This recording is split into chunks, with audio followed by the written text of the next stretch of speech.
Argani menatapku bukan sebagai istri, tapi sebagai aset yang rusak. Saat dia tahu makanannya kuberi obat tidur, dia tidak berteriak. Dia hanya mengambil kapak pemadam kebakaran dengan tenang. Poinmu 0, Fiera, bisiknya sebelum mengayunkan kapak itu ke pintu tempatku bersembunyi. Saat bilah kapak menembus kayu tepat di depan wajahku, aku sadar pilihanku malam ini hanya mati atau... Sebelum ceritanya dimulai, silahkan tulis di kolom komentar dari daerah mana saja teman-teman yang menonton cerita ini. Jangan lupa like dan subscribe agar channel ini bisa semakin berkembang dan bisa mempersembahkan cerita yang lebih menarik lagi. Pukul 3.45 pagi. Alarm di kepala Fiera Larasati berbunyi 15 menit lebih awal daripada alarm di ponselnya. Ia tidak boleh terlambat bangun. Keterlambatan adalah inefisiensi, dan inefisiensi berarti pengurangan poin. Fiera membuka matanya, menatap langit-langit kamar yang dicat putih bersih, terlalu putih, seperti bangsal rumah sakit jiwa atau laboratorium steril. Di sebelahnya, Argani Zulkarnaen tidur dengan posisi telentang yang sempurna, napasnya teratur, selimut tidak kusut sedikitpun seolah-olah ia adalah mayat yang diawetkan. Fiera menahan napas saat menggeser tubuhnya keluar dari tempat tidur.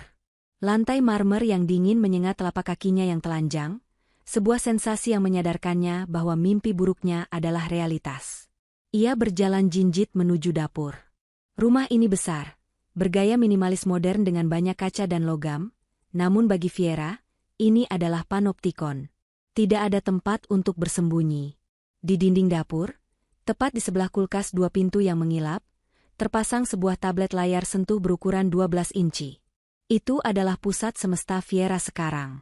Papan skor. Dengan tangan gemetar, Fiera menyentuh layar itu. Cahaya biru menyala, menerangi wajahnya yang tirus dan pucat. Status harian, Fiera Larasati. Saldo poin kemarin, 850. Pengurangan, audit malam. Debu di bingkai foto lorong, pukul 02 mikron 15 poin. Posisi sendok tidak sejajar di rak pengering, 10 poin. Suara langkah kaki terlalu keras, pukul 21 sedih 5 poin. Saldo poin pagi ini, 820. Fiera memejamkan mata, menelan ludah yang terasa pahit. 820. Itu angka yang berbahaya. Di bawah 800, statusnya akan berubah dari istri fungsional menjadi aset bermasalah. Jika itu terjadi, Argani akan memberlakukan protokol defisit. Kurang teliti, bisik Fiera pada dirinya sendiri, suaranya serak. Ia segera mengambil kain mikrofiber. Waktu menunjukkan pukul 4 tepat. Jadwalnya padat. Ia harus membersihkan seluruh lantai 1, menyiapkan sarapan dengan nilai gizi presisi, dan memastikan kemeja kerja Argani disetrika dengan sudut kerah 45 derajat. Ia mulai mengelap meja dapur granit itu. Gerakannya mekanis, seperti robot yang diprogram ulang setiap hari. Di rumah ini, debu adalah musuh, dan Fiera adalah prajurit yang tidak dibekali senjata memadai. Argani memiliki obsesi pada kebersihan yang melampaui batas kewarasan, namun ia membungkusnya dengan kata-kata manis seperti standar hidup berkualitas dan disiplin diri. Saat Fiera berlutut untuk memeriksa debu di bawah meja makan, ia mendengar suara langkah kaki di lantai atas. Jantungnya berdegup kencang, memukul-mukul rongga dadanya. Argani bangun. Langkah itu menuruni tangga. Tenang. Beri ramah. Tap, tap, tap. Argani muncul di ambang pintu dapur. Pria itu tampan, dengan rahang tegas dan mata yang tajam di balik kacamata tanpa bingkai. Ia mengenakan piyama sutra abu-abu. Tidak ada senyum pagi, tidak ada sapaan hangat. Matanya langsung tertuju pada tablet di dinding, lalu beralih ke Fiera yang masih berlutut dengan kain lap di tangan. Pagi, Arga, ucap Fiera pelan. Argani tidak menjawab. Ia berjalan menuju kulkas, mengambil botol air mineral premium, menuangkannya ke gelas ukur, memastikan isinya tepat 250 ml, lalu meminumnya dalam 3 tegukan besar. 820. Gumam Argani, suaranya datar namun menusuk. Ia menatap Fiera dengan tatapan seorang auditor yang menemukan kecurangan pajak. Kau kehilangan 30 poin saat aku tidur, Fiera. Itu penurunan kinerja sebesar 3,5% dalam waktu kurang dari 8 jam. Maaf, Arga. Aku. Jangan minta maaf. Perbaiki, potong Argani. Ia meletakkan gelas kosong di wastafel dengan bunyi kling yang nyaring. Sistem poin ini dibuat bukan untuk menghukummu, sayang. Ini untuk membantumu menjadi versi terbaik dari dirimu. Konsistensi adalah kunci kesuksesan. Jika kau tidak bisa mengurus debu di bingkai foto, bagaimana kau bisa mengurus anak-anak kita nanti? Ana. Kata itu membuat rahim Viera ngilu. Argani menolak menyentuhnya jika poin Viera di bawah 950. Sudah 6 bulan mereka tidak berhubungan suami istri. Uang belanjamu hari ini sudah aku transfer.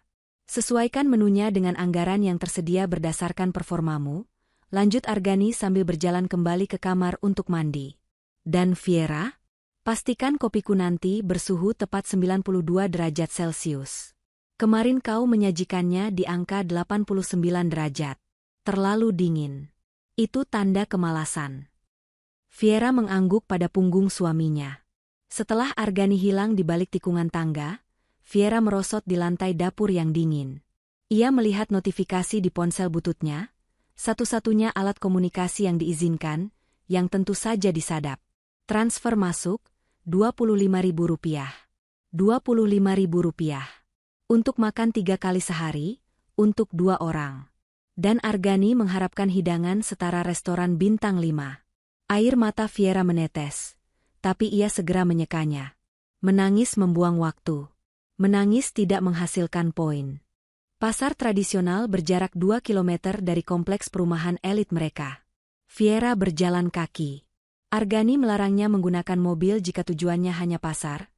Bensin adalah variabel pengeluaran yang harus ditekan jika poin istri sedang rendah.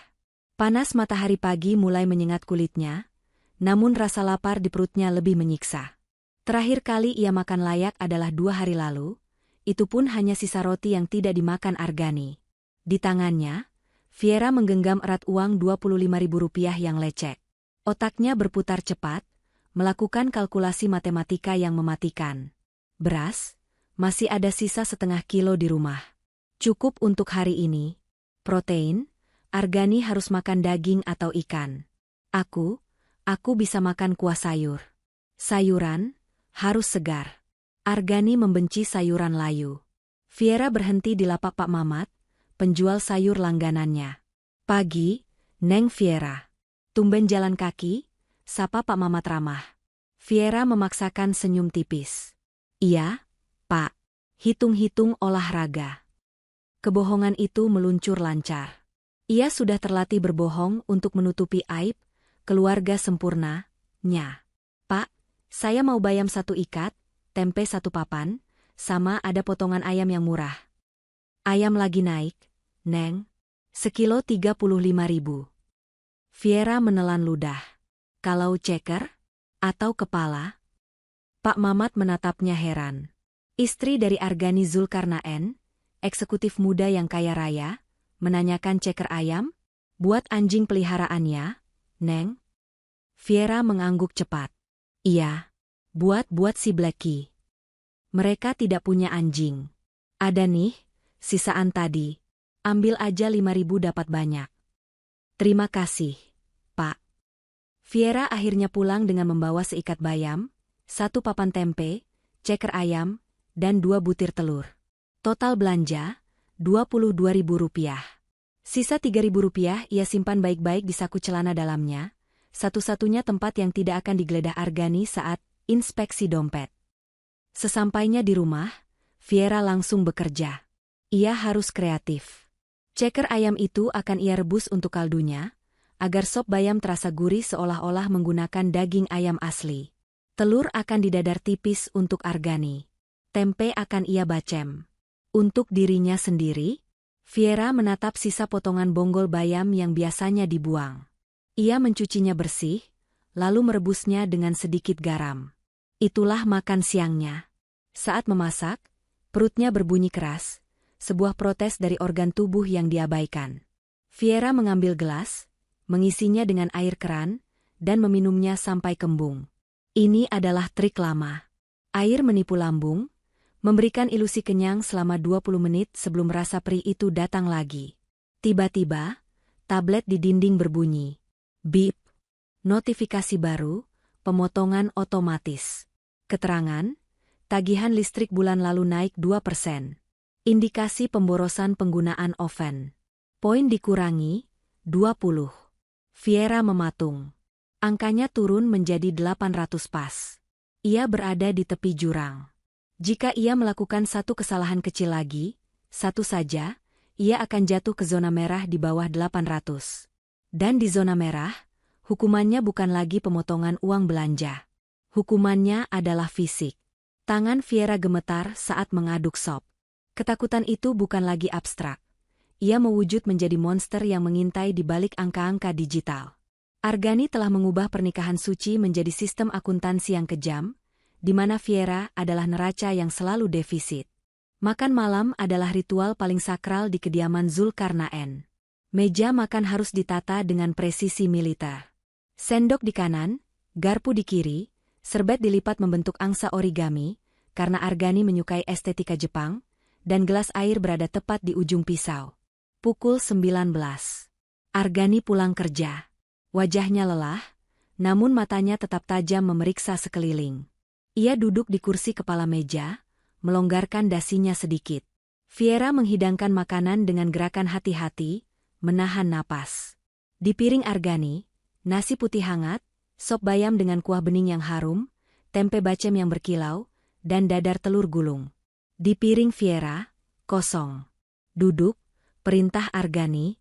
Viera duduk di sisi kanan suaminya, menatap piring kosongnya sendiri. Aturan rumah, jika poin di bawah 850, Viera tidak boleh makan malam bersama suami. Ia hanya boleh menemani, menuangkan air, dan melihat Argani makan. Argani menyendok kuah sop, mendekatkannya ke hidung untuk mencium aromanya, lalu menyesapnya perlahan. Ia memejamkan mata, seolah sedang menganalisis komposisi kimia cairan tersebut. Viera meremas tangannya sendiri di bawah meja, kukunya menancap ke telapak tangan hingga memutih. Detik-detik berlalu seperti jam. Hening. Hanya suara denting sendok yang terdengar. Argani meletakkan sendoknya kembali ke mangkuk. Pelan. Terlalu pelan. Viera, panggilnya lembut. Ya, Arga. Kau mencicipi ini sebelum dihidangkan? Sudah. Rasanya pas, Arga. Argani tersenyum tipis, senyum yang tidak mencapai matanya. Pas menurut standar siapa? Standar pasar tempat kau bergaul dengan tukang sayur? Atau standar lidah manusia beradab? Jantung Viera berhenti berdetak sesaat. Ambilkan sendok untukmu. Cicipi, perintah Argani. Viera buru-buru ke dapur, mengambil sendok, dan kembali. Ia menyendok kuah sop itu dengan tangan gemetar, lalu memasukkannya ke mulut. Rasanya gurih. Sedikit asin, tapi masih wajar. Enak, bahkan. Bagi Viera yang kelaparan, ini terasa seperti surga. Bagaimana? Tanya Argani. Enak, Arga. Gurih. Argani menggeleng kecewa, seolah sedang menghadapi anak kecil yang bebal. Kadar natriumnya berlebih. Lidahku mendeteksi kelebihan garam sekitar 0,5% dari ambang batas toleransi. Ini akan menaikkan tekanan darahku, Viera. Kau mencoba meracuniku perlahan agar bisa menguasai asuransiku. Tidak. Demi Tuhan, tidak, Arga. Aku hanya... Brak. Argani memukul meja. Piring-piring bergetar. Jangan bawa-bawa Tuhan dalam ketidakbecusanmu. Kau lalai. Kau tidak fokus. Kau mungkin memikirkan hal lain saat memasak. Apa yang kau pikirkan? Lelaki lain? Tidak, Arga. Viera mulai menangis. Argani berdiri, berjalan menuju tablet di dinding dapur. Viera mengikutinya dengan pandangan nanar. Jari Argani menari di atas layar. Pelanggaran terdeteksi, kelalaian diet pembantahan. Sanksi, 50 poin. Saldo akhir, 750. Angka itu berkedip merah. 750 zona merah. Argani berbalik, wajahnya kembali tenang, seolah kemarahan tadi tidak pernah terjadi. 750. Kau tahu artinya, Fiera? Fiera mengangguk lemah, air mata membasahi pipinya. Hukuman level 1. Benar. Puasa total 24 jam. Mulai detik ini, kata Argani dingin. Ia kembali duduk di meja makan. Dan sebagai hukuman tambahan karena membantahku tadi, kau harus duduk di situ dan melihatku menghabiskan makanan ini sampai butir nasi terakhir. Kau tidak boleh pergi sebelum aku selesai. Fiera kembali duduk. Perutnya melilit hebat, rasa lapar bercampur mual karena stres. Ia melihat suaminya makan dengan lahap, menikmati sop yang katanya terlalu asin, itu sampai habis. Argani bahkan menambah nasi. Ia makan dengan sengaja, mengunyah pelan-pelan, membiarkan Fiera mendengar suara kecap mulutnya. Itu bukan sekadar makan malam. Itu adalah demonstrasi kekuasaan. Argani sedang memberi makan egonya dengan rasa lapar istrinya. Sambil menatap Argani yang sedang mengupas buah jeruk sebagai pencuci mulut, pikiran Fiera melayang ke masa lalu, mencari-cari di mana letak kesalahan yang membawanya ke neraka ini. 3 tahun lalu, Fiera adalah wanita karir yang cemerlang. Ia bekerja sebagai manajer pemasaran di sebuah perusahaan startup. Ia mandiri, ceria, dan penuh hidup. Lalu ia bertemu Argani di sebuah seminar finansial. Argani saat itu tampak sempurna. Ia seorang aktuaris senior, pria yang bekerja dengan risiko dan probabilitas. Dia cerdas, bicaranya terstruktur, dan penampilannya selalu rapi. Fiera jatuh cinta pada kestabilan yang ditawarkan Argani. Di tengah dunia Fiera yang kaotik dan serba cepat, Argani adalah tiang pancang yang kokoh. Hidup itu butuh sistem, Fiera, kata Argani saat kencan ketiga mereka. Banyak orang gagal karena mereka mengandalkan perasaan, bukan data. Saat itu, Fiera menganggap ucapan itu sebagai tanda kedewasaan. Ia tidak menyadari bahwa itu adalah red flag. Pernikahan mereka diawali dengan manis, tapi tanda-tanda itu mulai muncul di bulan kedua. Awalnya halus. Argani mulai mengomentari cara Fiera berpakaian, terlalu boros kain, cara Fiera tertawa, terlalu keras, tidak efisien energi. Hingga akhirnya ia meminta Fiera berhenti bekerja. Aku bisa menghidupimu 10 kali lipat dari gajimu, kata Argani waktu itu. Tugasmu adalah mengelola rumah. Jadikan rumah kita sebagai perusahaan yang sukses. Efisiensi adalah profit. Fiera setuju. Ia pikir menjadi ibu rumah tangga akan menyenangkan. Lalu datanglah perjanjian efisiensi rumah tangga. Sebuah dokumen setebal 50 halaman yang disodorkan Argani di ulang tahun pernikahan pertama mereka. Di sanalah sistem poin diperkenalkan. Awalnya sebagai permainan lucu-lucuan. Kalau rumah bersih, kamu dapat poin, nanti poinnya bisa ditukar liburan ke Bali, kata Argani sambil tersenyum manis. Fiera bodoh. Ia setuju. Perlahan tapi pasti, hadiah itu berubah menjadi hak dasar. Poin bukan lagi untuk liburan, tapi untuk uang belanja. Lalu untuk izin keluar rumah. Lalu untuk makan. Dan Argani, sang aktuaris jenius, selalu mengubah algoritmanya sehingga Fiera tidak akan pernah bisa menang. Ia seperti katak yang direbus perlahan. Tidak sadar airnya makin panas hingga akhirnya kulitnya melepuh, dan ia tidak bisa lagi melompat keluar. Mau kulit jeruknya? Suara Argani memecah lamunan Fiera. Argani menyodorkan kulit jeruk sisa kupasannya. Masih ada sedikit serat buahnya. Lumayan untuk menambah vitamin, karena kau sedang puasa. Fiera menatap kulit jeruk itu, lalu menatap mata suaminya. Ada kilatan sadis di sana. Dengan tangan gemetar, Fiera mengambil kulit jeruk itu. Bukan untuk dimakan, tapi untuk diremas dalam kepalan tangannya di bawah meja. Kebencian mulai tumbuh di sela-sela rasa takutnya. Kebencian yang dingin dan tajam. 2 minggu berlalu sejak pemakaman. Tari masih tinggal di rumah orang tuanya, tapi dia datang setiap sore sepulang kerja untuk membantu Alan mengurus Aruna. Hubungan mereka belum pulih 100% sebagai suami istri, tapi mereka menjadi tim co-parenting yang solid. Alan mengambil cuti panjang dari kantor. Ia mendedikasikan waktunya untuk mendekatkan diri pada Aruna. Tidak mudah. Aruna masih sering murung, sering melamun memanggil ibunya. Sore itu, Alan mengajak Aruna duduk di meja makan yang luas. Di atas meja, Alan menggelar kertas-kertas gambar besar dan pensil warna. Aruna, panggil Alan. Bapak mau gambar rumah. Aruna mau bantu? Aruna menoleh bosan. Rumah apa? Rumah impian. Rumah buat Aruna. Alan mulai menggoreskan pensil, membuat sketsa cepat. Garis-garis tegas arsitektural muncul. Di sini ada kamar Aruna, jendelanya besar biar bisa lihat bulan. Di sini ada taman buat main bola. Di sini ada kolam ikan. Aruna mulai tertarik.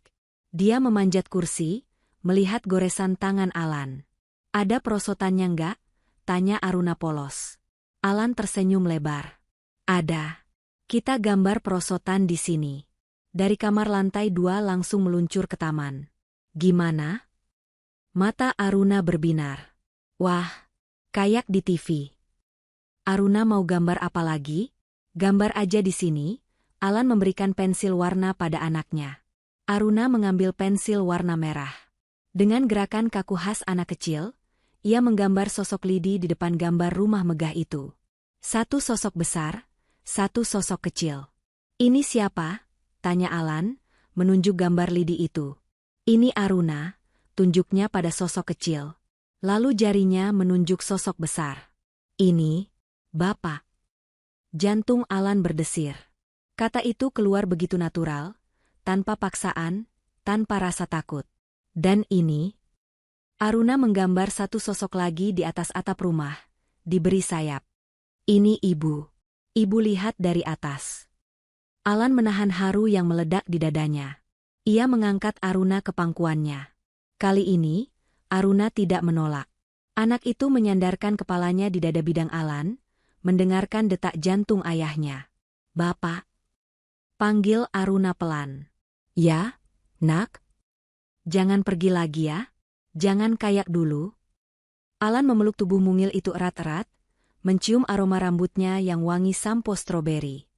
Nggak akan. Bapak nggak akan kemana-mana. Bapak di sini terus sampai Aruna bosan sama bapak. Di ambang pintu dapur, Tari berdiri mematung menyaksikan pemandangan itu. Ia baru saja datang membawa rantang makanan. Hatinya menghangat. Ia melihat perubahan nyata pada Alan. Pria itu tidak lagi peduli pada kemeja mahalnya yang kena coretan pensil warna. Dia tidak lagi sibuk dengan ponselnya. Dia hadir sepenuhnya di sana, menjadi pelindung bagi anak yang kehilangan induknya. Tari menyadari satu hal, cintanya pada Alan belum mati. Cinta itu sempat tertimbun kecewa, tapi melihat Alan menjadi ayah yang sesungguhnya, cinta itu tumbuh lagi. Kali ini lebih dewasa, lebih realistis. Tari berdeham pelan. Alan dan Aruna menoleh bersamaan. Senyum merekah di wajah keduanya, senyum yang identik. Ibu Tari, seru Aruna, melompat turun dari pangkuan Alan dan berlari memeluk kaki Tari. Aruna sudah mulai nyaman memanggilnya Ibu Tari, pengganti sosok ibu yang ia butuhkan. Alan berdiri, menatap Tari dengan pandangan penuh rasa syukur dan cinta yang baru. Tidak ada lagi rahasia di antara mereka. Hanya ada kertas gambar penuh coretan mimpi masa depan, dan seorang anak kecil yang menjadi perekat retakan rumah tangga mereka. Mau makan malam sama-sama? Tanya Tari, mengangkat rantang bawaannya. Mau? Jawab Alan dan Aruna serempak. Malam itu, meja makan kembali hangat. Bukan karena makanan mewah, tapi karena kebersamaan yang jujur. Alan tahu perjalanan masih panjang, Sonya masih perlu diyakinkan sepenuhnya, dan luka Tari butuh waktu untuk sembuh total. Tapi setidaknya, pondasi rumah mereka kini sudah benar. Kejujuran dan tanggung jawab. Bukan lagi kebohongan di atas pasir. Matahari pagi belum tinggi benar ketika Viera menyeret kantong sampah hitam besar menuju bak penampungan di depan pagar rumah. Ini adalah rutinitas hari Selasa dan Jumat yang bernilai 15 poin. Syaratnya, kantong sampah harus diikat simpul mati ganda, dan tidak boleh ada cairan yang menetes di paving block. Setetes cairan busuk di jalan setapak berarti pengurangan 5 poin untuk biaya pembersihan ulang. Viera bergerak dengan hati-hati. Tubuhnya masih terasa ringan dan melayang. Sisa efek dari puasa total 24 jam yang baru saja berakhir kemarin. Meskipun ia sudah makan pagi ini, sepotong roti gandum tanpa selai dan setengah gelas susu skim, jatah pemulihan pasca hukuman, energinya belum kembali sepenuhnya. Setiap langkah terasa seperti berjalan di dalam air. Saat ia meletakkan kantong sampah itu ke dalam bak beton, sebuah suara ceria yang asing memecah keheningan kompleks perumahan elit itu. "Halo, pagi." Fiera tersentak, bahunya menegang seketika.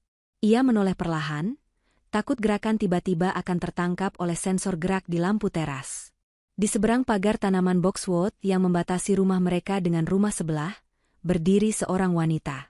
Wanita itu adalah antitesis dari segala sesuatu yang ada di rumah Argani. Ia mengenakan daster batik longgar berwarna kuning cerah, rambutnya digelung asal-asalan dengan jepit besar, dan ia sedang menyiram tanaman sambil memegang selang air.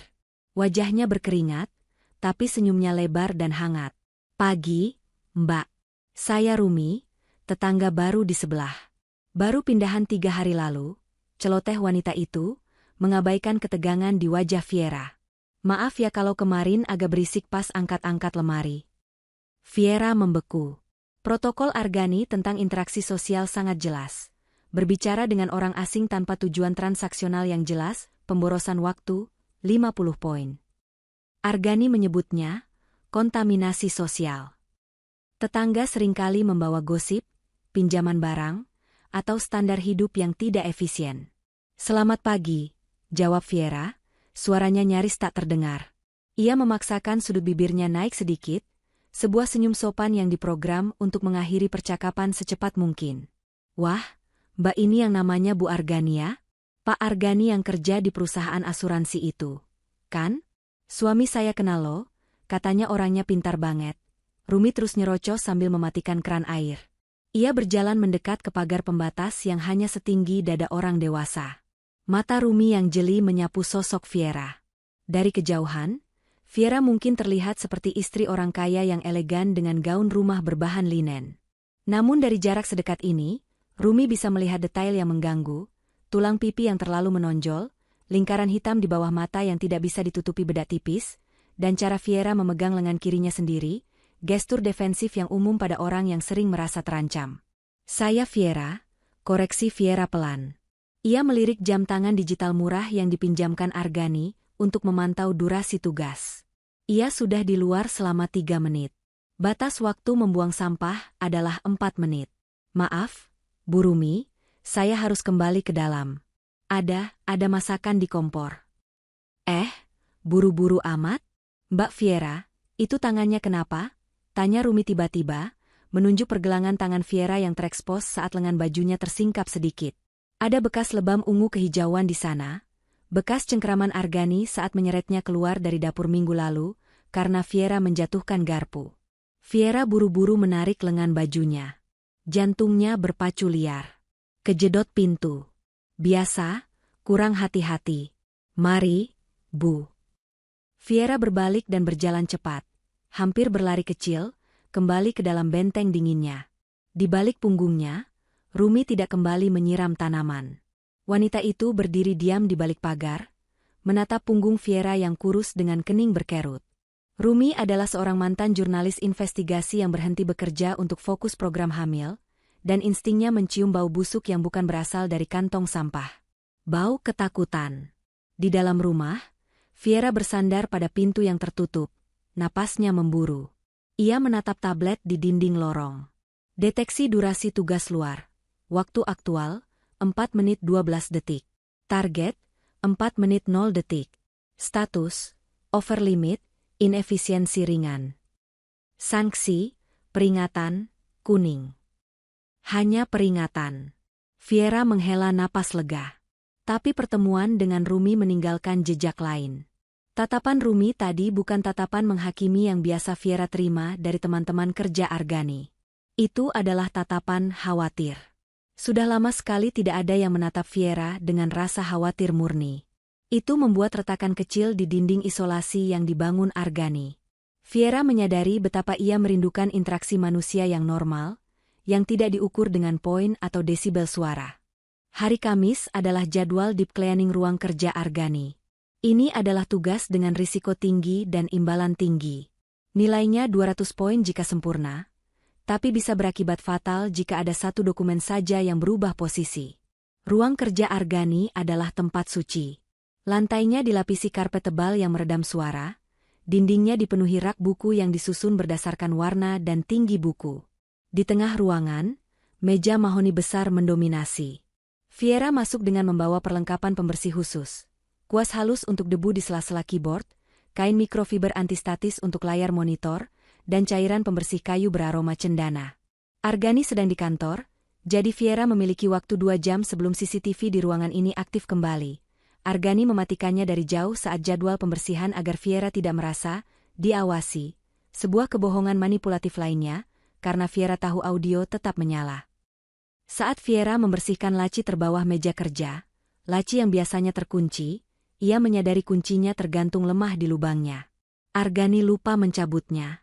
Ini kejadian langka, probabilitas 1:1.000.000 bagi pria seperfeksionis Argani. Keingintahuan adalah dosa di rumah ini, tapi naluri bertahan hidup Viera lebih kuat.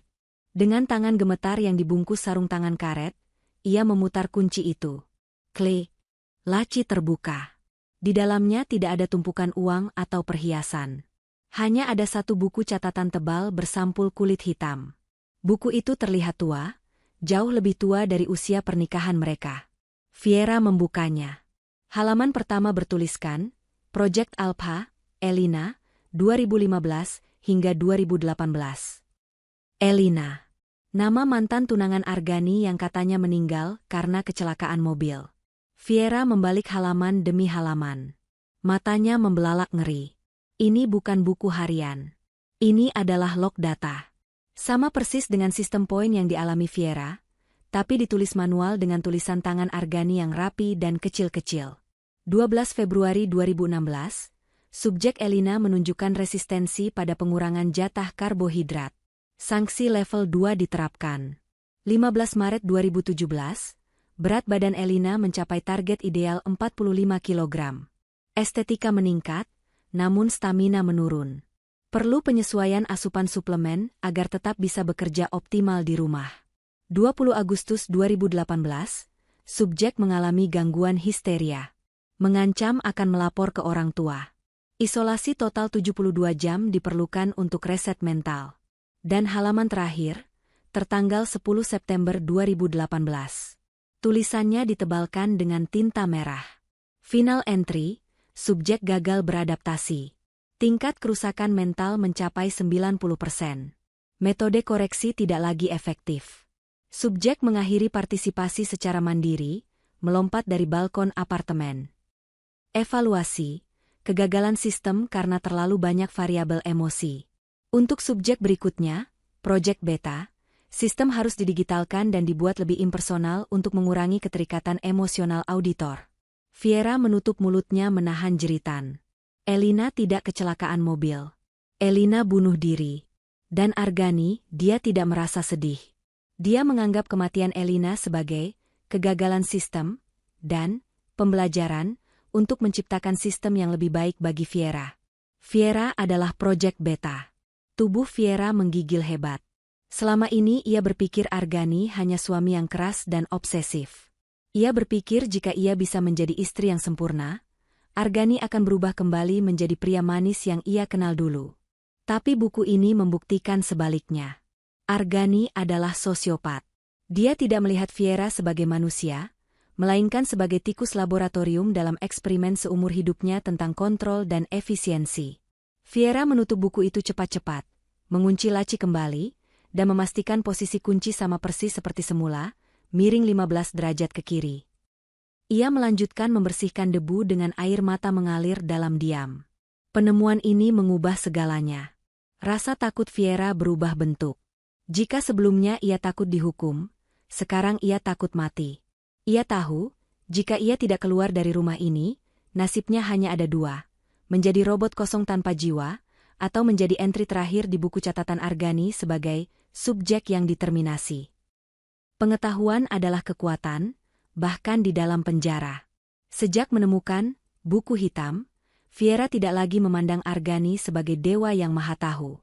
Ia memandangnya sebagai mesin yang memiliki celah kode. Mesin bergantung pada input data. Jika inputnya salah, outputnya pun salah. Viera memulai pemberontakan kecilnya di dapur, laboratorium pribadinya. Argani sangat obsesif dengan berat badannya sendiri. Ia menimbang setiap gram makanan yang masuk ke tubuhnya, dan menimbang berat badannya setiap pagi dan sore. Ia menggunakan pemanis buatan khusus yang diimpor dari Jerman, 0 kalori, 0 gula. Hari Minggu, saat Argani sedang golf dengan klien, kegiatan wajib untuk networking, bukan rekreasi, Fiera mengambil toples pemanis buatan itu. Isinya berupa bubuk putih halus.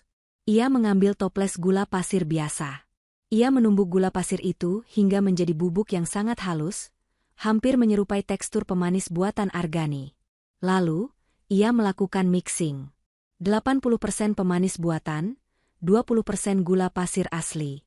Ia mengaduknya rata. Secara visual, tidak ada bedanya.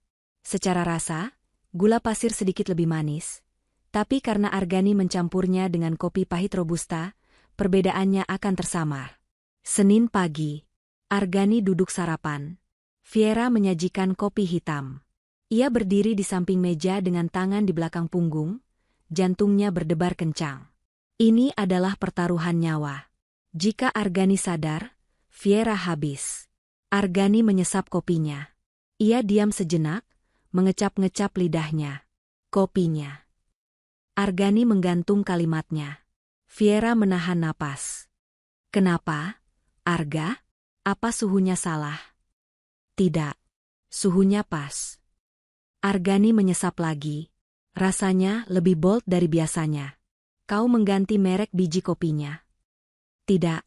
Masih stok yang sama. Mungkin karena aku menggilingnya sedikit lebih halus hari ini, jadi ekstraksinya lebih pekat. Jawab Fiera lancar. Kebohongan itu terasa manis di lidahnya, lebih manis dari gula yang ia selundupkan. Bagus. Ekstraksi yang efisien, puji Argani, lalu menghabiskan kopinya.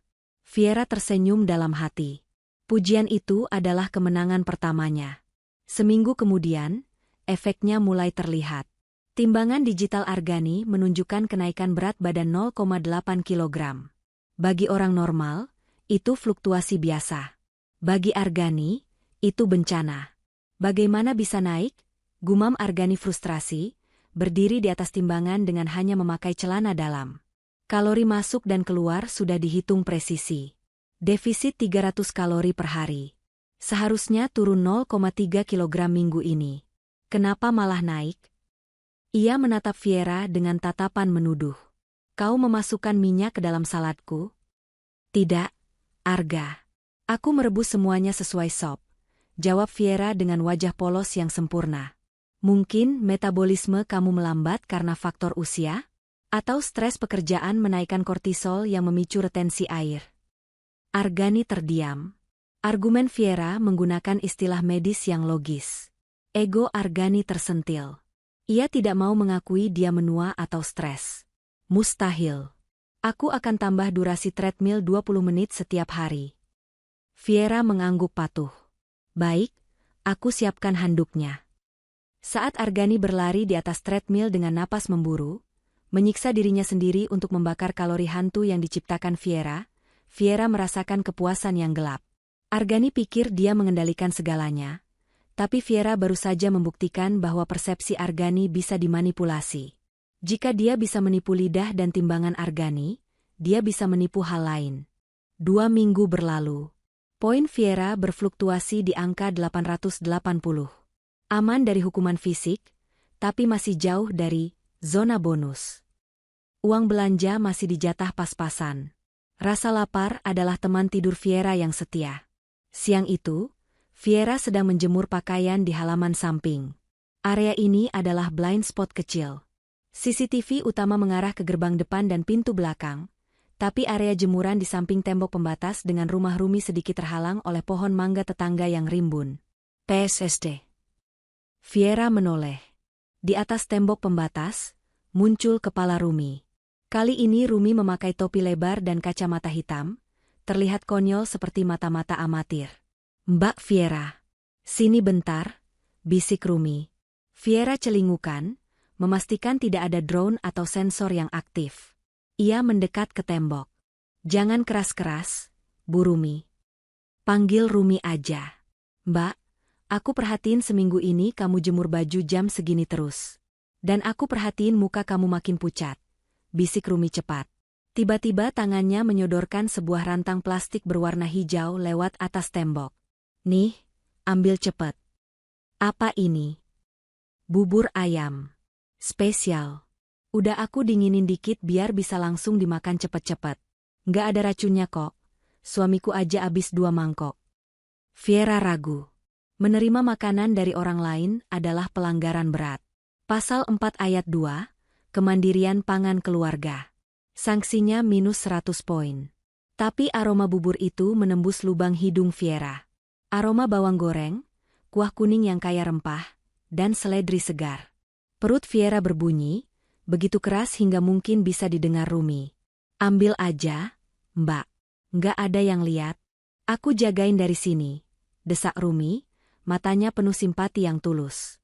Tangan Viera bergerak sendiri, didorong oleh insting purba untuk bertahan hidup. Ia menyambar rantang itu. Makannya di situ aja, di balik spray yang lagi dijemur. Biar ketutup, instruksi Rumi. Viera menurut. Ia berjongkok di balik spray putih lebar yang berkibar pelan, bersembunyi seperti anak kecil yang nakal. Ia membuka tutup rantang. Isinya penuh. Bubur kental dengan suiran ayam yang melimpah, cakwe, kacang kedelai, dan kerupuk yang sudah agak layu terkena kuah tapi tetap terlihat lezat. Suapan pertama membuat Viera ingin menangis. Rasanya meledak di mulutnya. Asin, gurih, hangat. Bukan rasa hambar yang terukur. Ini rasa rumah yang sesungguhnya. Viera makan dengan lahap, cepat, nyaris tersedak. Ia tidak menyadari betapa laparnya dia sampai makanan itu masuk ke sistem pencernaannya. Dalam 5 menit, rantang itu bersih licin. Viera bahkan menjilati sendoknya. Dopamin membanjiri otaknya, memberinya kejernihan pikiran yang sudah lama hilang. Udah? Tanya Rumi dari balik tembok. Viera berdiri, menyerahkan rantang kosong itu kembali. Terima kasih, Rumi. Terima kasih banyak, bisik Viera. Matanya berkaca-kaca. Itu, makanan ternak yang pernah saya makan setahun ini. Rumi menatapnya dengan pandangan serius. Mbak Viera, aku nggak tahu apa yang terjadi di rumah itu. Tapi kalau kamu butuh bantuan, kalau kamu butuh jalan keluar, aku dan suamiku ada di sini. Oke? Viera tidak menjawab. Ia hanya mengangguk singkat, lalu segera kembali berpura-pura menjemur baju. Ia merasa kenyang. Dan rasa kenyang itu memberinya keberanian. Ia sadar ia punya sekutu. Dinding kaca Argani tidak kedap suara sepenuhnya. Ada orang di luar sana yang mendengar teriakannya yang bisu. Namun, kenyamanan itu berumur pendek. Viera lupa satu hal. Bau. Aroma bawang goreng dan kuah kari melekat di napasnya, di jarinya, bahkan mungkin di pori-porinya. Viera berlari ke kamar mandi pelayan di belakang, menggosok gigi 3 kali, dan mencuci wajahnya dengan sabun keras. Ia berharap itu cukup. Malam itu, Argani pulang lebih awal. Pukul 17.30 mobilnya sudah masuk garasi. Viera menyambutnya di pintu depan, membawakan tas kerjanya seperti biasa. Selamat sore, Arga. Argani tidak menjawab. Wajahnya datar, namun aura di sekelilingnya terasa membekukan, lebih dingin dari biasanya. Ia berjalan masuk, melepas jasnya, dan meletakkannya di sofa. Ada teknisi yang akan datang 10 menit lagi, kata Argani tiba-tiba saat Viera menuangkan air putih untuknya. Viera berhenti menuang. Teknisi? Ada yang rusak. Argani menatap Viera lekat-lekat. Tatapannya menelanjangi. Ia berjalan mendekat, lalu mencondongkan tubuhnya ke arah wajah Viera. Ia mengendus pelan. Jantung Viera berhenti. Apakah bau bubur ayam itu masih ada? Ia sudah mengunyah daun mint dari kebun belakang tadi sore. Bau bawang goreng, gumam Argani. Itu, aku tadi menumis bawang untuk persiapan makan malam besok. Jawab Viera cepat. Alibi sudah disiapkan. Begitu? Tapi di daftar inventaris kulkas, stok bawang merah sudah habis sejak kemarin dan belum ada pembelian baru hari ini. Balas Argani. Ia mengeluarkan ponselnya, menunjukkan data inventaris dapur yang terhubung real-time. Dari mana kau dapat bawang itu, Viera? Viera terdiam. Skakmat. Mungkin aku lupa mencatat.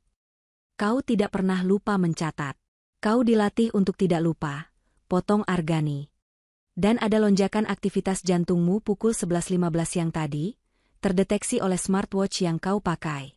Kau berada di area samping rumah selama 15 menit. Jauh lebih lama dari waktu yang dibutuhkan untuk menjemur 5 kilogram pakaian.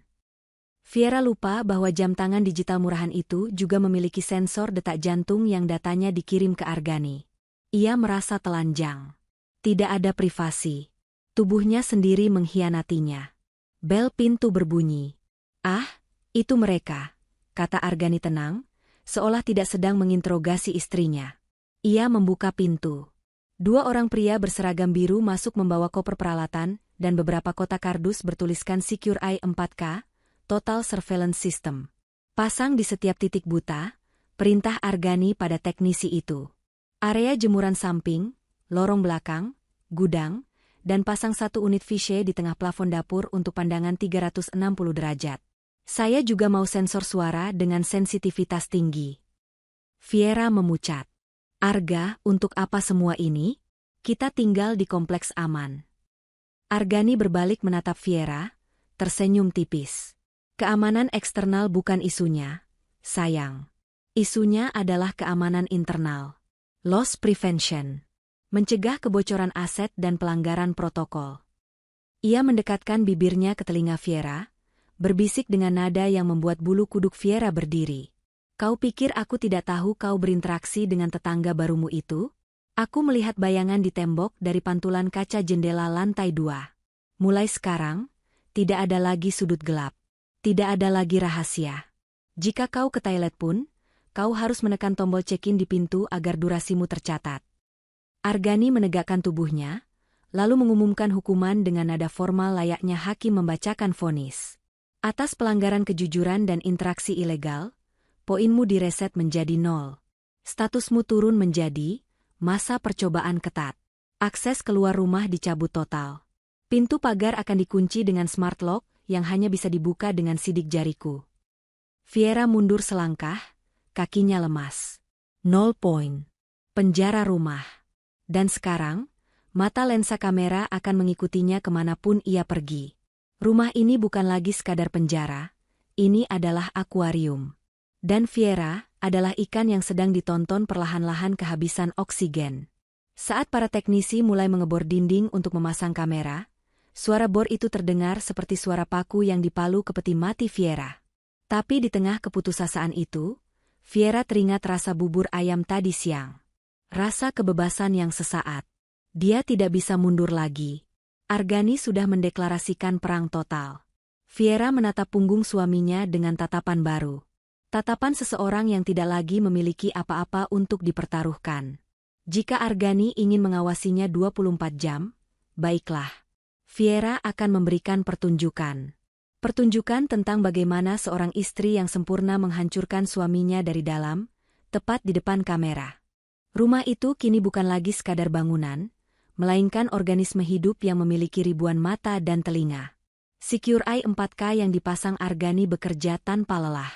Lensa kamera di sudut plafon dapur berkedip merah setiap 4 detik, menandakan rekaman aktif. Mikrofon sensitivitas tinggi, mampu menangkap suara langkah kaki tikus di plafon, apalagi bisikan manusia. Viera belajar beradaptasi dengan cepat di lingkungan barunya yang steril. Ia belajar menjadi pantomim. Ia bergerak tanpa suara, napasnya diatur sedatar mungkin agar tidak memicu lonjakan pada grafik desibel yang dipantau Argani dari kantornya. Sejak insiden bubur ayam, interaksi verbal dengan Rumi mustahil dilakukan. Argani telah memasang sensor getaran di tembok pembatas. Jika Viera mengetuk tembok, alarm di ponsel Argani akan berbunyi. Namun, Argani melupakan satu variabel dalam persamaannya yang rumit, cahaya dan warna. Hari Selasa. Viera sedang menjemur pakaian di halaman samping. Kamera CCTV menyorot punggungnya. Viera tahu ia sedang ditonton. Ia mengambil sehelai kemeja kerja Argani yang berwarna biru tua. Ia mengibaskannya 3 kali dengan gerakan patah-patah, kiri, kanan, kiri, sebelum menggantungnya. Di seberang tembok, di lantai 2 rumah Rumi, tirai jendela kamar tamu terbuka sedikit. Rumi berdiri di sana dengan teropong binokular. 3 kibasan kemeja biru. Itu adalah kode yang mereka sepakati lewat tatapan mata putus asa seminggu lalu saat Rumi, tidak sengaja, menerbangkan layangan anaknya yang bertuliskan instruksi sandi ke halaman Fiera, sebelum layangan itu disita dan dibakar Argani. Kemeja biru, 3 kibasan, aku aman, lanjutkan rencana. Kaos merah, bahaya Argani pulang cepat. Handuk putih jatuh, Sos segera panggil polisi. Rumi menurunkan teropongnya, lalu mengetik pesan di ponselnya. Ia mengirimkannya pada Dante, mantan rekan kerja Fiera yang kini bekerja sebagai konsultan keamanan siber.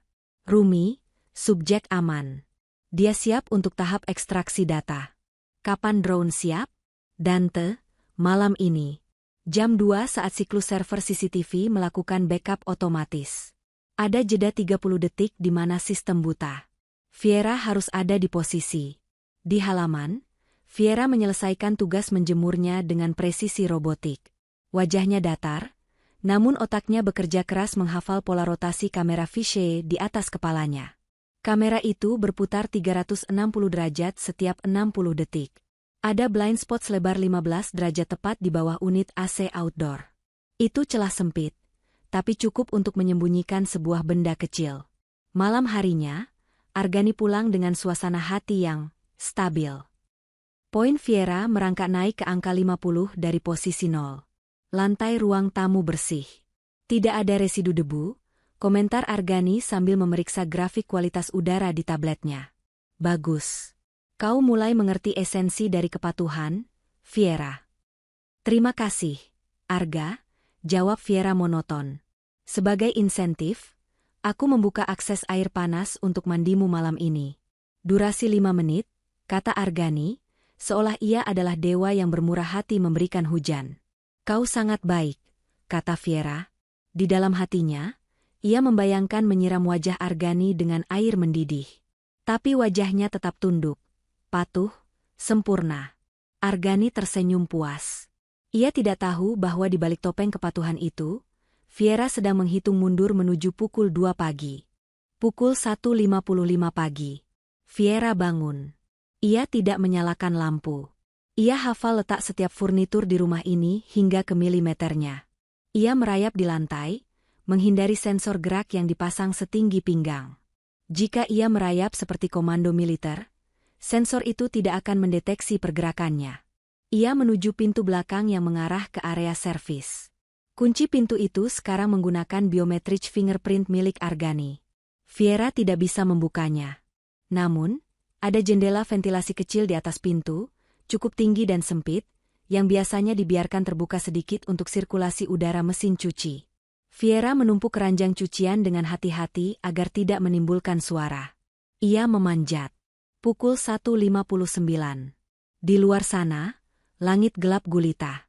Angin malam mendesing pelan. Terdengar suara dengungan halus yang makin mendekat. Bukan suara serangga. Itu suara baling-baling drone mini yang dikendalikan Dante dari jarak 1 kilometer. Pukul 2. Lampu indikator di kamera CCTV di pojok ruangan berkedip kuning, lalu mati sejenak. Sistem reboot, backup sequence initiated. Jeda 30 detik dimulai. Fiera mengulurkan tangannya keluar melalui ventilasi. Drone kecil itu melayang mendekat, membawa bungkusan kecil yang dilakban hitam. Fiera menyambarnya cepat. Drone itu segera melesat pergi, menghilang ke dalam kegelapan. Pukul 2:20 detik.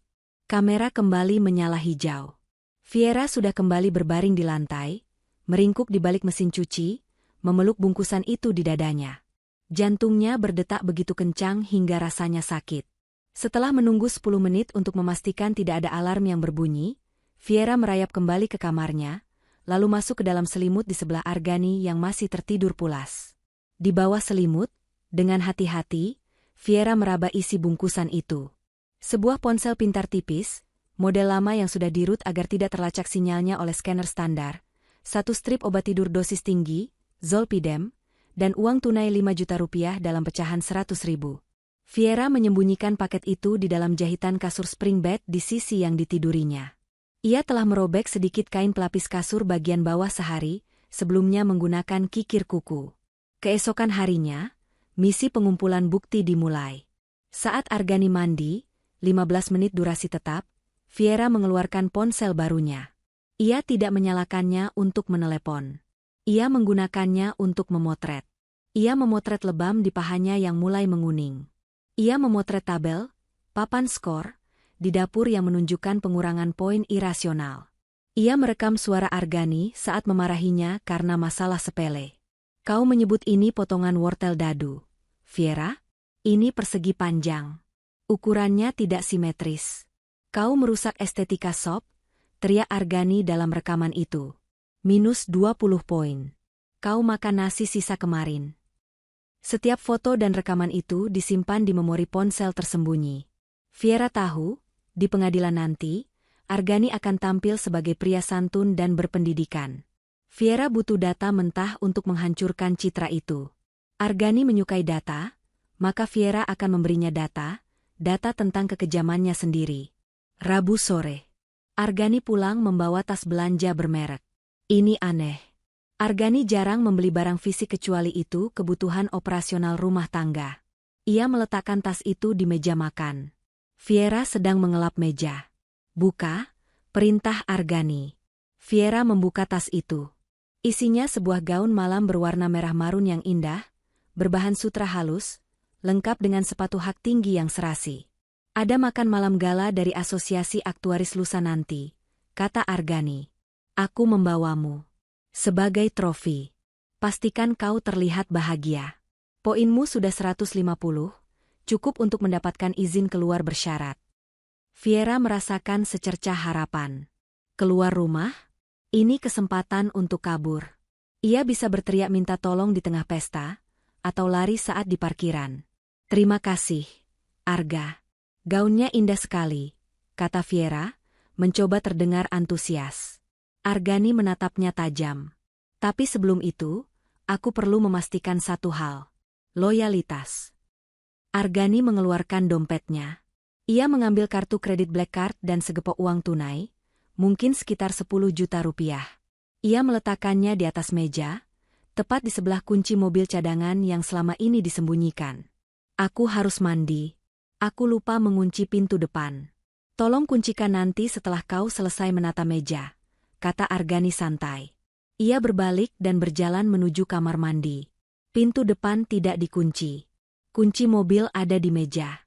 Uang ada di meja. Argani sedang mandi. Ini adalah skenario pelarian yang sempurna. Terlalu sempurna. Viera menatap kunci mobil itu. Tangannya gatal ingin menyambarnya. Jarak ke pintu depan hanya 5 meter. Mobil Argani yang satu lagi, sedan sport, terparkir di carport. Viera melangkah mendekati meja. Ia mengulurkan tangannya menuju kunci mobil. Tiba-tiba, ia teringat sesuatu. Visye kamera di plafon. Dan lebih dari itu, Argani tidak pernah ceroboh. Tidak pernah. Pria yang menghitung berapa butir nasi yang dimakannya tidak akan lupa mengunci pintu atau meninggalkan kunci mobil sembarangan. Ini jebakan.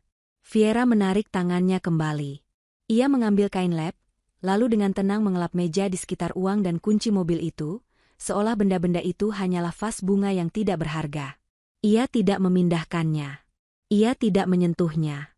Ia berjalan ke pintu depan. Pintunya memang tidak dikunci. Viera memutar kunci slotnya. Klik. Terkunci. Sudah dikunci. Arga, teriak Viera ke arah kamar mandi. 5 detik kemudian, Argani keluar. Dia tidak basah. Dia bahkan belum membuka bajunya. Dia hanya berdiri di balik tembok lorong, mengintip. Di tangannya ada tablet yang menampilkan live feed CCTV dapur. Argani tersenyum lebar, senyum yang membuat darah Viera membeku. Bagus, kata Argani. Ia berjalan mendekat, mengambil kembali uang dan kunci mobilnya. Ujian lulus. Kau tahu, Viera, kunci mobil ini palsu.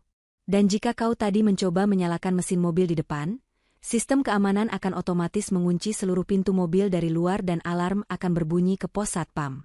Kau akan terperangkap seperti tikus dalam kotak besi. Argani mengelus pipi Viera dengan punggung tangannya. Aku senang kau memilih dengan bijak. Sebagai hadiah, malam ini kau boleh tidur memakai bantal. Viera menunduk, menyembunyikan kilatan kebencian di matanya. Ia tidak butuh kunci mobil Argani. Ia punya rencana yang jauh lebih baik. Rencana yang tidak melibatkan mobil, tapi melibatkan ambulans. Kamis siang. Viera menjemur sprei putih. Di balik sprei itu, ia melihat Rumi di jendela lantai 2 mengacungkan jempol. Konfirmasi diterima. Rencana dieksekusi besok malam, Jumat. Mengapa Jumat? Karena setiap Jumat malam pukul 21, Argani memiliki sesi webinar eksklusif dengan klien internasional dari Eropa. Selama 2 jam penuh, Argani akan mengunci diri di ruang kerjanya, memakai headset kedap suara, dan fokus total pada layar komputer. Itu adalah satu-satunya waktu di mana kewaspadaannya terhadap lingkungan fisik menurun drastis. Rencana Dante dan Rumi sederhana namun berisiko. Viera membius Argani saat makan malam pukul 19.30. Obat akan bereaksi dalam 30 menit. Pukul 20, saat Argani pingsan, Viera mematikan server CCTV dari ruang kerja Argani. Viera sudah mencuri password Argani dengan cara mengamati pantulan gerakan jari Argani di kacamata bacanya saat mengetik password minggu lalu. Efisiensi 123. Viera keluar lewat pintu belakang. Dante sudah menunggu di gang sempit belakang kompleks dengan motor. Mobil terlalu mencolok. Masalahnya adalah dosis. Viera memegang strip obat Zolpidem yang diselundupkan Dante. 1 butir untuk tidur nyenyak. 5 butir untuk pingsan total. 10 butir bisa mematikan pernapasan. Viera memutuskan menggunakan 6 butir. Ia ingin Argani pingsan cukup lama, tapi ia tidak ingin membunuhnya. Jika Argani mati, Viera akan jadi pembunuh. Viera ingin Argani hidup dan membusuk di penjara, merasakan hilangnya kendali seperti yang ia rasakan. Sore itu, Viera mempersiapkan makan malam terakhir. Menunya, steak daging sapi lada hitam. Saus lada hitam yang pekat dan pedas adalah media yang sempurna untuk menyamarkan rasa obat yang pahit. Viera menumbuk 6 butir pil itu menjadi bubuk halus di dalam cobek batu, lalu mencampurnya dengan sedikit air hangat hingga larut, sebelum memasukkannya ke dalam panci saus yang sedang mendidih. Ia mengaduknya perlahan, melafalkan doa dalam hati seiring putaran sendok sayur. Biarkan ini berhasil. Biarkan iblis ini tidur. Bau lada hitam memenuhi dapur, menyengat namun menggugah selera. Viera mencicipi ujung sausnya sedikit, sangat sedikit. Pedas, gurih, dan ada sedikit aftertaste pahit yang samar. Viera menambahkan 1 sendok teh madu. Rasa pahit itu hilang, tertutup oleh manis dan pedas yang kompleks. Sempurna. Malam itu, Viera tidak bisa tidur. Ia menatap langit-langit, membayangkan kebebasan. Membayangkan makan nasi goreng di pinggir jalan, membayangkan tidur tanpa takut dibangunkan untuk audit debu. Ketakutan masih mencengkeramnya, tapi adrenalin membuatnya tetap terjaga. Besok adalah hari penentuan. Jumat, pukul 19. Hujan deras mengguyur kota, disertai petir yang menyambar-nyambar. Suasana yang mendukung. Suara hujan akan menyamarkan suara gaduh jika terjadi perlawanan, dan petir sering mengganggu kestabilan jaringan listrik kompleks. Argani duduk di meja makan. Ia mengenakan kemeja santai tapi tetap rapi. Webinarnya 2 jam lagi. Bau lada hitamnya kuat sekali. Komentar Argani sambil memotong daging steak di piringnya. Pisau bergerigi itu mengiris daging medium rare dengan mudah, menampakkan bagian dalam yang merah muda berair. Viera berdiri di samping meja, memegang teko air. Tangannya dingin sedingin es. Aku menggunakan lada hitam Lampung kualitas ekspor, Arga. Katanya bagus untuk menghangatkan tubuh di cuaca hujan begini. Argani menusuk potongan daging yang berlumuran saus pekat itu. Ia mengangkatnya ke mulut. Viera menahan napas. Makanlah. Kumohon, makanlah. Garpu itu berhenti 2 sentimeter dari bibir Argani. Mata Argani menyipit. Ia tidak melihat ke daging, tapi ke piring. Ia meletakkan garpu kembali. Ia mengambil sendok, lalu menyendok sedikit saus di pinggir piring. Ia memiringkan sendok itu di bawah lampu gantung kristal yang terang benderang. Ada endapan, kata Argani pelan. Jantung Viera berhenti. Lihat ini, Viera. Argani menunjuk titik-titik putih mikroskopis yang tidak larut sempurna dalam saus coklat gelap itu. Zat pengisi pil Zolpidem. Tepung maizena akan larut transparan jika dimasak dengan benar. Tapi ini bukan tepung. Partikelnya granular. Dan warnanya chalky white. Argani mendekatkan sendok itu ke hidungnya, lalu menjilat ujungnya sedikit saja. Wajahnya berubah seketika. Ekspresi tenang itu lenyap, digantikan oleh topeng kemurkaan yang mengerikan. Ia membanting sendok ke lantai keramik. Prang! Zolpidem, raung Argani. Suaranya menggelegar mengalahkan suara petir. Kau mencoba membiusku dengan obat tidur generik. Kau pikir lidahku tidak bisa membedakan rasa kimia alkalin dengan lada? Fiera mundur, menabrak lemari pajangan. Gemetarnya tak terkendali. Arga, bukan itu. Argani berdiri, kursi makannya terpelanting ke belakang. Ia menyambar pisau steak di meja. Kau melanggar protokol tertinggi. Percobaan pembunuhan terhadap administrator sistem. Hukumanmu bukan lagi poin, Fiera. Hukumanmu adalah eliminasi. Argani menerjang maju. Fiera tidak berpikir lagi. Ia melempar teko air keramik yang dipegangnya ke arah wajah Argani. Brak! Teko itu pecah menghantam bahu Argani, menyiramnya dengan air es. Argani terhuyung sesaat, tapi itu memberi Fiera waktu 2 detik yang berharga. Fiera berbalik dan lari sekencang-kencangnya menuju tangga. Ia tidak bisa ke pintu depan, Argani menghalangi jalan. Ia harus ke lantai 2, ke kamar mandi utama yang pintunya paling tebal. Jangan lari kau aset cacat, teriak Argani, mengejar dengan pisau di tangan. Langkah kakinya berat dan cepat, seperti Terminator yang tidak kenal lelah. Fiera mencapai lantai 2, kakinya tersandung karpet, ia jatuh tersungkur.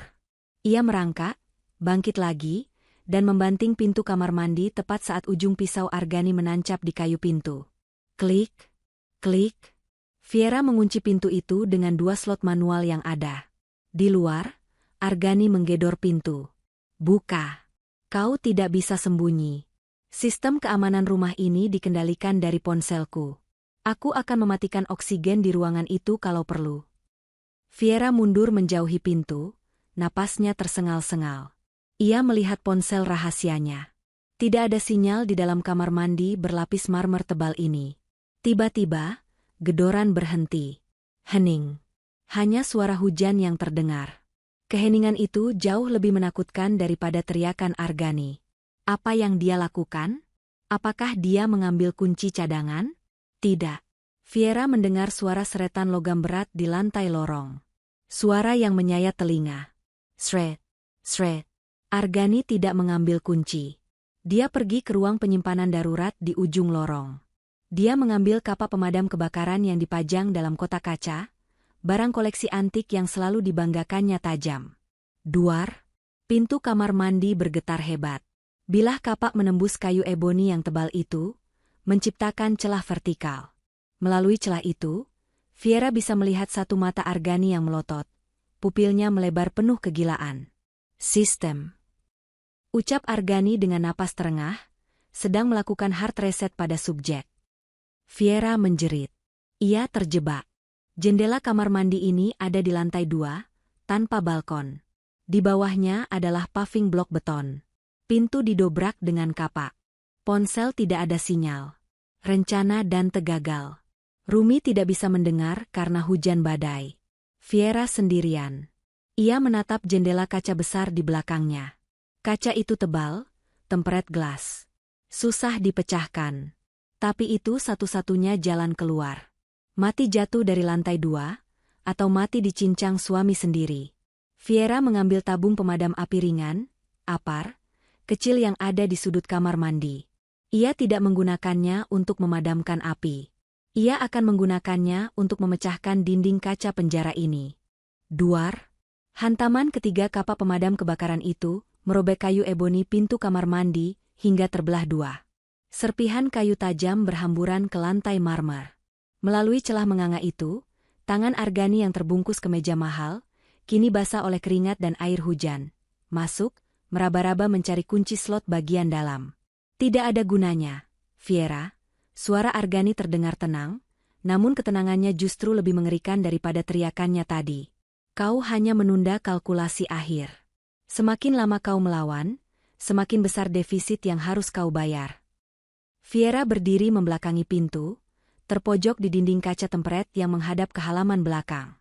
Hujan badai di luar mengaburkan pandangan, mengubah dunia menjadi lukisan abstrak kelabu dan hitam. Di tangannya, tabung apar, alat pemadam api ringan, terasa berat dan dingin. Ia tidak punya waktu untuk takut. Rasa takut adalah variabel yang tidak berguna saat ini. Argani berhasil membuka slot kunci pertama. Clay. Fiera berteriak, bukan teriakan histeris, melainkan teriakan perang untuk memompa adrenalin. Ia mengayunkan tabung besi merah itu sekuat tenaga ke tengah kaca jendela. Prang. Bunyinya tidak seperti kaca pecah biasa. Bunyinya seperti ledakan. Ribuan butiran kaca tempret menyembur keluar dan ke dalam, menghujani Fiera seperti hujan berlian yang tajam. Angin badai langsung menerobos masuk, membawa air hujan yang menusuk kulit. Pintu kamar mandi terbuka sepenuhnya. Argani berdiri di ambang pintu, kapak di tangan kanannya turun perlahan. Matanya membelalak tak percaya. Dalam algoritmanya, Fiera adalah variabel pasif. Fiera tidak melompat. Fiera tidak mengambil risiko fisik. Fiera menatap suaminya untuk terakhir kali. Poin saya 0, Arga. Saya tidak punya apa-apa lagi untuk kau ambil. Fiera memanjat bingkai jendela yang penuh sisa pecahan kaca, lalu melompat ke kegelapan. Gravitasi mengambil alih. Jatuh dari lantai 2 terasa sangat lama namun berakhir dalam sekejap. Buk! Fiera mendarat di atas semak tanaman hias, lalu terguling ke paving block. Rasa sakit yang menyengat langsung menjalar dari pergelangan kaki kirinya. Tulangnya mungkin retak. Jeritan tertahan di tenggorokannya. Hujan mengguyur tubuhnya yang ringkih, menyamarkan air mata kesakitannya. Ia mencoba berdiri, tapi kakinya goyah. Ia harus merangkak. Di atas, di jendela yang pecah, siluet Argani terlihat menatap ke bawah. Pria itu tidak berteriak. Dia hanya berbalik dan menghilang dari jendela. Dia menuju tangga. Dia akan keluar lewat pintu belakang. Fiera menyeret kakinya yang cedera, merangkak di atas lumpur dan rumput basah menuju tembok pembatas rumah Rumi. Jaraknya hanya 10 meter, tapi terasa seperti 10 kilometer. Pintu belakang rumah Argani terbuka. Cahaya lampu dapur menyinari halaman belakang seperti lampu sorot penjara. Argani berjalan keluar dengan santai, memegang payung hitam besar di satu tangan dan senter taktis di tangan lain. Dia tidak lari. Dia tahu Fiera terluka. Detak jantungmu 160 bpm. Fiera, seru Argani, suaranya menembus deru hujan. Kau dalam kondisi syok. Kau butuh medis, bukan pelarian. Kembalilah. Aku akan mereset poinmu ke angka positif jika kau berhenti sekarang. Fiera mengabaikannya. Ia mencapai tembok pembatas. Tidak ada pintu di sini. Ia harus memanjat tumpukan ban bekas yang disusun Rumi sebagai pot tanaman. Rumi! Teriak Fiera, suaranya parau tertelan badai. Tolong!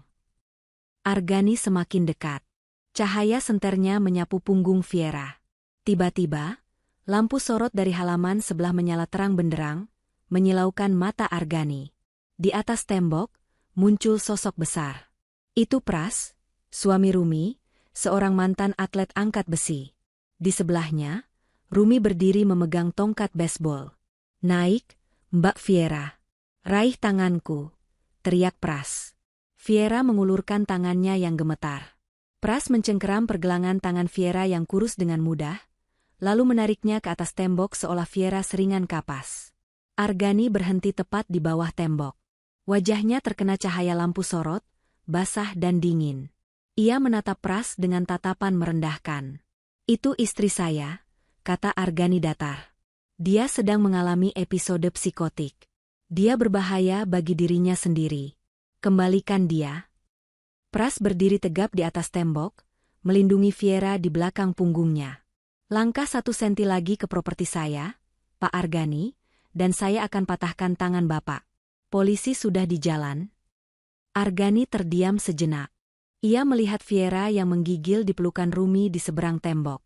Ia melihat kapak yang masih ia pegang di tangan kanannya, sebuah kesalahan kalkulasi. Membawa senjata ke hadapan saksi adalah blunder. Argani menjatuhkan kapaknya ke rumput. Ia tersenyum tipis, merapikan kerah kemejanya yang basah. Baiklah. Simpan dia. Kalian baru saja mencuri aset perusahaan yang rusak. Jangan minta ganti rugi saat dia mulai menghancurkan rumah kalian. Ia berbalik dan berjalan kembali ke dalam rumahnya yang sunyi, meninggalkan Viera yang menangis histeris di tanah tetangga yang aman. 1 jam kemudian, sirine polisi memecah keheningan kompleks perumahan elit itu. 3 mobil patroli berhenti di depan rumah Argani. Namun, Argani sudah siap. Saat polisi mengetuk pintu, Argani membukanya dengan penampilan yang sangat berbeda. Ia mengenakan sweter rajut berwarna krem, kacamata bacanya terpasang di ujung hidung, dan ia memegang secangkir teh hangat. Wajahnya menyiratkan kekhawatiran seorang suami yang lelah, bukan sosiopat yang baru saja memegang kapak. Syukurlah bapak-bapak datang, kata Argani dengan suara bergetar yang dibuat-buat. Istri saya, dia kabur lagi. Obatnya habis. Dia berhalusinasi bahwa saya adalah sipir penjara. Saya mencoba menahannya agar tidak melompat. Tapi, polisi yang datang bukanlah detektif kriminal, melainkan petugas patroli standar. Mereka melihat rumah yang rapi, bersih, dan mewah. Mereka melihat Argani yang santun, seorang profesional berpendidikan tinggi. Lalu mereka melihat laporan dari Rumi, seorang wanita kurus kering yang histeris dan menuduh suaminya memberlakukan sistem poin. Di mata hukum yang kaku, cerita Argani terdengar lebih masuk akal. Wanita gila lebih umum daripada suami kaya yang menyiksa istri dengan Excel. Kami akan meminta keterangan Ibu Viera di rumah sakit, Pak, kata petugas polisi sopan. Tapi untuk saat ini, Bapak harus ikut kami untuk dimintai keterangan soal kapak yang ditemukan di halaman. Tentu, Pak, itu kapak pajangan. Saya membawanya karena takut ada penyusup saat Viera berteriak. Saya hanya ingin melindungi keluarga saya, jawab Argani lancar. Sementara Argani memainkan perannya dengan sempurna di hadapan polisi, perang yang sesungguhnya terjadi di medan yang tidak bisa ia kendalikan, internet. Dante tiba di rumah sakit tempat Viera dirawat. Ia melihat kondisi temannya, lebam di sekujur tubuh, tulang rusuk retak karena malnutrisi, dan pergelangan kaki patah. Dante tidak membuang waktu berdebat dengan birokrasi. Ia membuka laptopnya di ruang tunggu. File yang dicuri Viera, foto lebam, rekaman suara, dan yang paling mematikan, file Excel, Ledger of Viera, diunggah ke sebuah utas, thread, di media sosial X, Twitter, dan TikTok. Judul utas itu sederhana namun mematikan, "Suamiku menganggapku aset. Bagaimana akuntan publik Argani Zulkarnaen menyiksa istrinya dengan sistem poin." Dalam waktu 30 menit, algoritma media sosial bekerja lebih cepat daripada sistem hukum. Foto tabel poin itu, yang mencantumkan denda 50 poin untuk garam berlebih, menjadi viral. Netizen yang jeli langsung membedah data itu. Netizen 1, gila, lihat baris 402. Dia motong jatah makan karena istri senyumnya kurang lebar? Ini bukan KDRT biasa, ini psikopat. Dokter TikTok, saya dokter gizi. Lihat grafik asupan kalori di file ini. Si suami sengaja menjaga istrinya di ambang kelaparan, 800 kalori hari. Ini percobaan pembunuhan terencana. Pukul 6 pagi, saat Argani sedang duduk santai di kantor polisi menunggu pengacaranya, ponsel petugas polisi mulai berdering tanpa henti. Wartawan sudah berkumpul di depan kantor polisi. Tagar Justice for Viera dan Argani psikopat menjadi trending topik nomor 1 nasional. Argani, yang selalu percaya pada data, baru saja dilindas oleh tsunami data publik. Namun, Argani adalah manipulator ulung. Ia tidak panik. Ia melihat krisis ini sebagai tantangan public relations. 2 hari setelah kejadian, Argani menggelar konferensi pers didampingi pengacara top. Ia tidak menyangkal tabel poin itu. Ia justru mengakuinya. Itu adalah King, kata Argani di depan kamera, wajahnya tenang dan meyakinkan. Itu adalah dinamika BDSM, bondage, disipline, sadis, masochis, yang kami sepakati bersama. Domestic discipline. Viera menandatangani persetujuannya 3 tahun lalu. Dia menyukai struktur itu. Dia membutuhkan kontrol itu karena depresi pasca kehilangan pekerjaan. Argani menunjukkan sebuah dokumen, perjanjian efisiensi, yang ditandatangani Fiera di awal pernikahan. Di situ tertulis klausul tentang manajemen rumah tangga terukur. Masyarakat awam mungkin kaget, lanjut Argani dengan nada simpatik, tapi apa yang terjadi di kamar tidur suami istri adalah privasi. Fiera sekarang sedang dimanipulasi oleh pihak ketiga, Rumi dan Dante, untuk memeras saya saat mentalnya sedang tidak stabil. Narasi itu efektif. Opini publik terbelah. Sebagian mulai ragu. Mungkin itu memang roleplay yang kebablasan, tulis beberapa komentar. Istrinya kan setuju tanda tangan. Di kamar rumah sakit, Fiera menonton konferensi pers itu dari televisi gantung. Tubuhnya gemetar hebat. Argani menggunakan tanda tangannya sendiri untuk menjeratnya. Kalimat-kalimat Argani begitu logis, begitu rapi, hingga Fiera sempat meragukan kewarasannya sendiri. Apakah aku yang salah? Apakah aku memang menyetujuinya dulu? Jangan didengerin, Mbak. Rumi mematikan TV dengan kasar. Itu namanya gaslighting level dewa. Dia memutarbalikkan fakta biar kamu merasa gila. Dante masuk ruangan membawa setumpuk kertas. Wajahnya serius. Fiera, kita butuh lebih dari sekadar simpati netizen. Kita butuh fakta yang tidak bisa diputarbalikan oleh narasi, suka sama suka, kata Dante. Dia punya tanda tanganku. Dante, bisik Fiera putus asa. Secara hukum, aku menyetujui sistem itu. Kau menyetujui manajemen rumah tangga, bukan penyiksaan, potong Dante. Ia meletakkan hasil lab medis di pangkuan Fiera. Lihat ini. Tingkat kortisolmu kronis. Ada kerusakan permanen pada ginjalmu karena dehidrasi berulang. Dan ini, Dante menunjuk satu grafik dari data Argani sendiri. Argani mencatat fluktuasi emosimu. Dia tahu kau menderita. Dia menulis, subjek menangis 3 jam. Respon yang menarik. Fiera membaca catatan kaki yang ditulis Argani dalam spreadsheet-nya. Tidak ada cinta di sana. Tidak ada permainan. Hanya ada observasi dingin seorang ilmuwan terhadap kelinci percobaan yang sekarat. Kemarahan yang dulu Fiera rasakan saat menemukan buku hitam di laci Argani kembali menyala. Kali ini lebih besar. Argani mencoba mempermalukannya di depan seluruh Indonesia. Aku mau sidang terbuka, kata Fiera tiba-tiba. Suaranya serak tapi tegas. Risikonya besar, Fiera. Pengacaranya akan mencabik-cabikmu, peringatan Dante. Biarkan, mata Fiera menatap lurus ke depan. Dia suka angka. Kan? Aku akan memberinya angka. Aku tidak akan melawannya dengan air mata. Aku akan melawannya dengan logikanya sendiri. Sebulan kemudian, proses mediasi gagal total, dan kasus ini berlanjut ke pengadilan pidana dengan tuduhan KDRT berat dan penyekapan. Ruang sidang penuh sesak. Argani duduk di kursi terdakwa, tampak percaya diri dan rapi. Ia menatap Fiera dengan tatapan meremehkan, seolah berkata, kau tidak akan menang melawan otakku. Jaksa penuntut umum, JPU, memulai dengan argumen emosional tentang penderitaan Fiera. Argani tampak bosan. Pengacaranya dengan mudah mematahkan argumen itu dengan dalih, kesepakatan suami istri, dan ketidakstabilan mental Fiera. Giliran Fiera memberikan kesaksian. Ia menolak duduk. Ia berdiri, masih menggunakan penyangga kaki, berjalan tertatih menuju proyektor. Saya tidak ingin berbicara tentang perasaan saya, kata Fiera. Mikrofon mendengung sedikit. Saya ingin berbicara tentang efisiensi. Argani mengangkat alisnya, tertarik. Fiera meminta izin hakim untuk menampilkan slide presentasi yang disusunnya bersama Dante. Slide 1, grafik korelasi pendapatan versus hukuman. Terdakwa mengklaim sistem poin dibuat untuk mendisiplinkan saya karena rumah kotor. Fiera memulai, menunjuk grafik garis merah dan biru.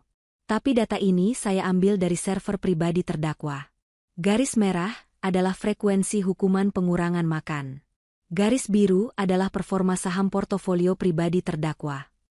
Hening di ruang sidang. Ada korelasi 98%. Lanjut Fiera lantang. Setiap kali saham terdakwa turun, rugi, hukuman terhadap saya meningkat 2 kali lipat, padahal skor kebersihan rumah tetap sama, rata-rata 90-100. Wajah Argani berubah kaku. Ia tidak pernah menyadari pola itu. Alam bawah sadarnya melampiaskan kegagalan kerjanya pada Fiera, dan data mencatatnya. Ini membuktikan, kata Fiera, menatap tajam mata Argani, bahwa sistem ini bukan tentang disiplin.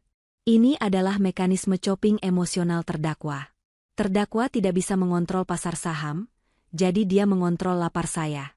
Terdakwa adalah pria yang lemah secara emosional yang membutuhkan boneka untuk dipukul saat dia gagal di kantor. Bisik-bisik mulai terdengar di bangku pengunjung. Narasi, suami jenius yang disiplin, mulai retak. Argani terlihat gelisah, ia membisikkan sesuatu dengan marah pada pengacaranya. Slide 2, proyeksi mortalitas. Ini adalah perhitungan aktuaria. Terdakwa adalah aktuaris, dia pasti paham, kata Fiera. Berdasarkan asupan kalori yang dia tetapkan untuk saya selama 6 bulan terakhir, rata-rata 600 kalori, dan beban kerja fisik, membersihkan rumah 300M sendirian, tubuh saya mengalami defisit energi 1.200 kalori per hari. Fiera menekan tombol next. Sebuah grafik menukik tajam ke bawah muncul. Menurut rumus Harris Benedict yang dimodifikasi, organ vital saya akan mulai gagal fungsi total dalam waktu 45 hari lagi dari tanggal pelarian saya. Terdakwa memiliki sertifikasi aktuaria tingkat lanjut. Dia tahu rumus ini. Dia tahu kapan saya akan mati. Dan dia tidak mengubah variabelnya. Fiera berbalik menghadap hakim. Yang mulia, ini bukan KDRT. Ini adalah pembunuhan berencana dengan metode matematika. Dia sedang menghitung hari kematian saya sambil menonton TV. Pengacara Argani berdiri, keberatan. Ini spekulasi. Ini matematika, bantah Fiera keras. Dan matematika tidak pernah berbohong, seperti kata suami saya. Argani berdiri tiba-tiba, wajahnya merah padam. Pertahanannya hancur bukan karena Fiera menangis, tapi karena Fiera menemukan kesalahan dalam hitungannya, atau lebih tepatnya, membuka niat jahat di balik hitungannya. Itu variabel yang bisa disesuaikan, teriak Argani, kehilangan kendali dirinya. Aku akan menaikkan poinnya jika dia mencapai target BMI 18. Aku sedang mengkalibrasi ulang. Diam, terdakwa, bentak hakim. Tapi Argani sudah keceplosan. Dia mengakui dia mengontrol hidup mati Fiera, seperti mengkalibrasi mesin. Pengakuan implisit itu terekam jelas. Fiera kembali duduk. Dia tidak tersenyum. Dia hanya menatap Argani yang kini tampak kecil, panik, dan menyedihkan. Pria yang selama ini tampak seperti raksasa, ternyata hanyalah anak kecil yang terobsesi dengan kalkulator. Vonis dijatuhkan 2 minggu kemudian. Argani Zulkarnaen divonis 12 tahun penjara atas tuduhan penganiayaan berat berencana, penyekapan, dan perbuatan tidak menyenangkan. Lebih buruk dari penjara bagi Argani, lisensi aktuarisnya dicabut seumur hidup. Reputasinya sebagai si jenius data hancur, digantikan oleh julukan The Spreadsheet Sadist di media. Saat digiring keluar ruang sidang, Argani berteriak-teriak tentang ketidakadilan sistem peradilan dan bias emosional hakim. Dia tidak pernah meminta maaf. Sampai detik terakhir, dia yakin rumusnya benar, hanya dunianya yang salah. Fiera tidak melihatnya dibawa pergi. Dia sudah keluar lebih dulu lewat pintu samping. Seminggu setelah vonis, Fiera berdiri di depan rumah mewah yang kini kosong dan dipasang garis polisi itu. Dia datang bersama petugas pengadilan untuk mengambil barang-barang pribadinya yang tertinggal. Dia masuk ke dapur. Bau rumah itu masih sama. Dingin, steril, aroma pembersih lantai lemon yang menyengat. Dia berjalan menuju dinding tempat, papan skor, digital dulu terpasang. Tablet itu sudah disita polisi sebagai barang bukti, meninggalkan bekas kotak persegi yang lebih terang di cat dinding. Fiera mengambil spidol hitam permanen dari tasnya. Di ruang kosong bekas tablet itu, Fiera menulis dengan huruf besar. Sistem ditutup. Total point. Tak terhingga. Pemenang, Fiera. Dia menutup spidol itu, menjatuhkannya ke lantai. Bunyinya klak memecah keheningan. Fiera berjalan keluar dari rumah itu. Rumi dan Dante menunggunya di dalam mobil di depan pagar. Mau makan di mana? Tanya Dante saat Fiera masuk ke mobil. Nasi goreng, jawab Fiera cepat. Restoran mana? Yang bintang 5, Tanya Rumi. Viera menggeleng, tersenyum lebar untuk pertama kalinya, senyum yang mencapai matanya. Enggak. Nasi goreng gerobak di ujung jalan sana. Yang minyaknya banyak, yang kerupuknya warna-warni, dan yang penjualnya nggak pernah nimbang garamnya. Mereka tertawa. Mobil melaju meninggalkan rumah neraka itu. Malam itu, Viera duduk di bangku plastik pinggir jalan, menyantap nasi goreng yang berminyak dan pedas. Tidak ada tabel kalori. Tidak ada penilaian. Tidak ada rasa takut.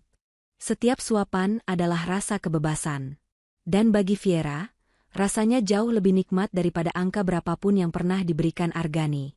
Hidupnya bukan lagi sekadar data. Hidupnya adalah miliknya sendiri. Miliknya sendiri. Miliknya sendiri. Miliknya sendiri. Miliknya sendiri. Miliknya sendiri. Miliknya sendiri.